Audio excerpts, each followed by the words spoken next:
When the king of making people cry, Simon Cowell, created the X Factor, there's no way he could have predicted the effect it would have on the music industry. In 2010, it gave us One Direction, who only came in 3rd place on the show, by the way, but we're not here to talk about that. No, this is much, much bigger than millions of enduring screaming fans, record-breaking tours, and so on. We need to discuss another former contestant and one of the craziest songs I've ever heard.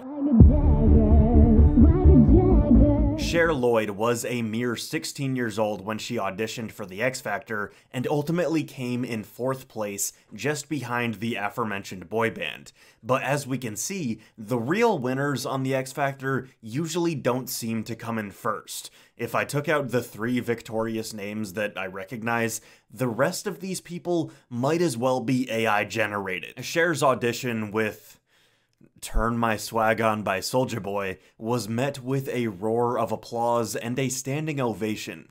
2010 was a much different time when a pretty white girl singing a rap song was the height of novelty. It was like shaking keys in front of a baby. People loved it. And while that song choice is whatever, you can definitely see what the judges saw as they unanimously voted her through to the next round. A talented young girl with a big voice and seemingly even bigger personality. She was visibly very nervous, but courageous in her approach, and doing this at 16 years old is incredible. Speaking of that, it's worth mentioning that this video isn't supposed to be a smear piece takedown of Cher Lloyd, who was put in the spotlight at an age far too young to be able to handle everything that comes with fame and stardom. In an interview with The Guardian, she goes into detail surrounding the hardships she endured in the public eye, mostly focusing on her working class Romani heritage, and we don't want to be adding on to that. This is just a story and study of a song that is so incredibly of its time that it must be analyzed. After officially turning her swag on for the British public via X Factor, Lloyd soon ran into a potential threat to her newfound power: the sinister and diabolical Swagger Jagger.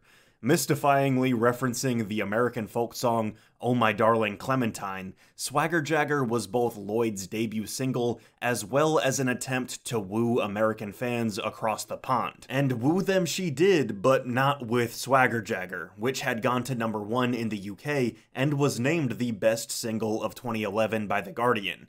No, she earned her ticket to the States with Want You Back, the 3rd single from her album Sticks and Stones, which peaked at #9 and is hopefully the song that you know from her.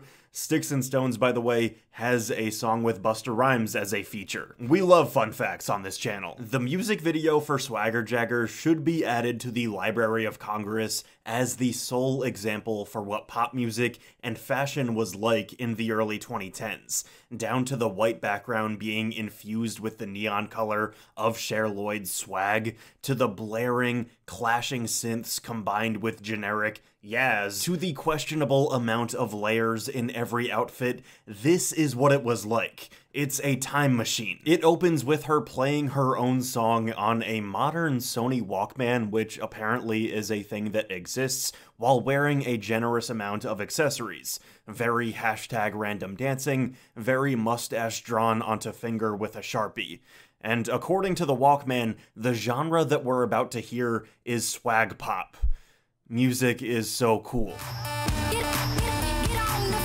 Right now, I can't help but see how this excessive sound and style primed us into accepting the more low-key, quote-unquote, anti-pop acts like Lorde that appeared soon after, and then how the anti-pop movement led us to the lovably garish, post-ironic, over-the-top electronic pop acts like 100 Gex and Dorian Electra, or even K-pop groups like ITZY and aespa.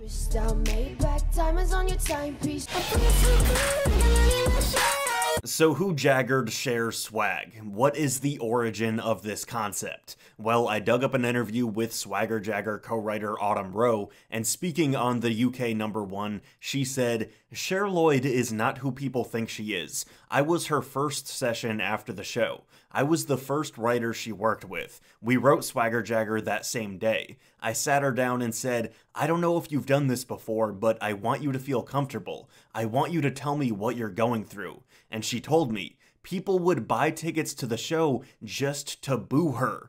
I said, this is insane. In America, if people want to get at you, what you do instead of hiding is you address it head on, like Eminem did in 8 Mile. And I agree, Cher Lloyd is just like Eminem in 8 Mile. While I don't blame critics for hating it, in hindsight, the reaction to Swagger Jagger was entirely misguided. Instead of harassing this woman, we should have marveled at her, showing gratitude for creating this paragon of 2010s pop culture. But we rejected her the same way we rejected Jesus. She showed us a truth that we were yet to understand. To see how this song came about musically, we took a look at the charts in the years leading up to the release of Swagger Jagger in 2011.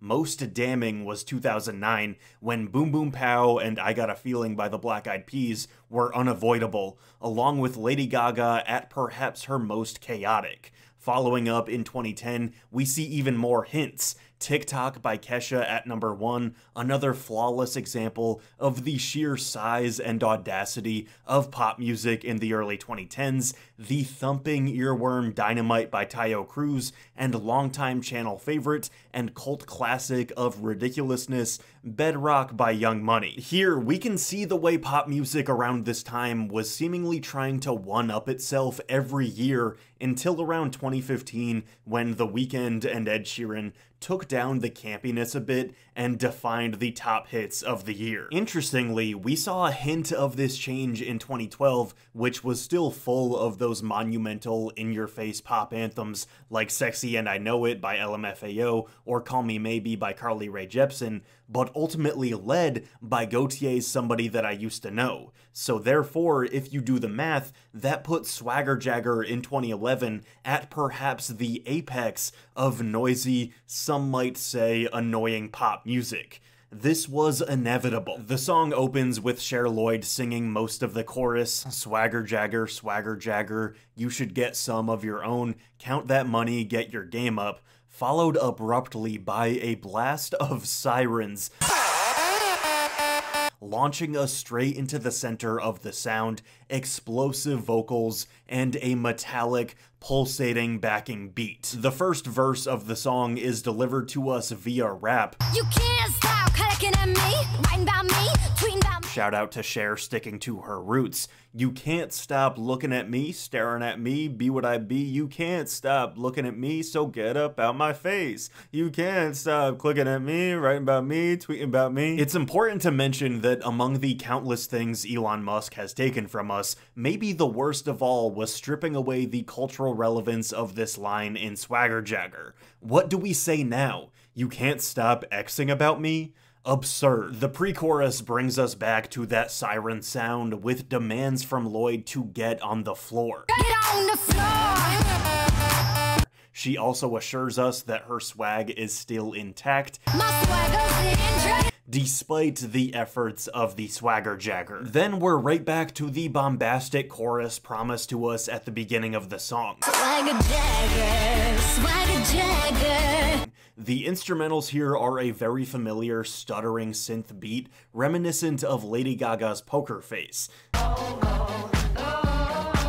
But it takes it a step further in the second half of the chorus. It gets even noisier with a bass boosting effect and those 2010 background yaz that we mentioned before. Swagger Jagger, Swagger Jagger. It, of course, ends with the second half of her line, get your game up, being pitched up and repeated to serve as the drop for the chorus, similar to Kesha's TikTok. Get your game up.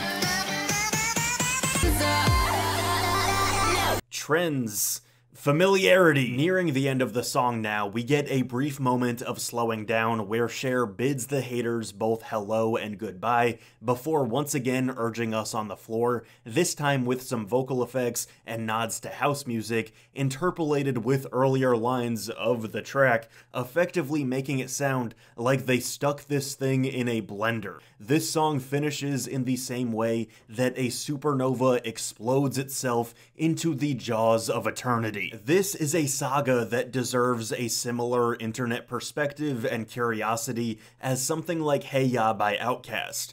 Not that I'm comparing their quality, but you know how everyone is like, oh my god, that song sounds so happy, but the lyrics are so sad, but most people don't even know that the song is sad.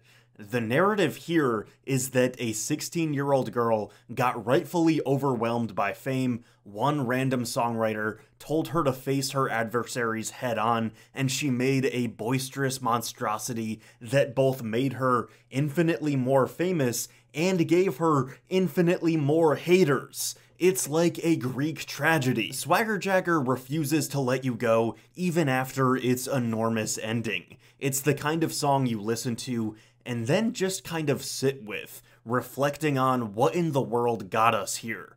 And you will find it lingering in your head for days after. Whether you love it or hate it, Cher Lloyd remains. She is in your thoughts regardless, watching over you, like Santa Claus, or Jesus, or Eminem in 8 Mile. Hey, thank you for watching that video. If you want to support the channel, feel free to like, comment, and subscribe. You can follow me on social media at RenshawHS. You can support me on Patreon or my Twitch. And thank you again. I'll see you soon.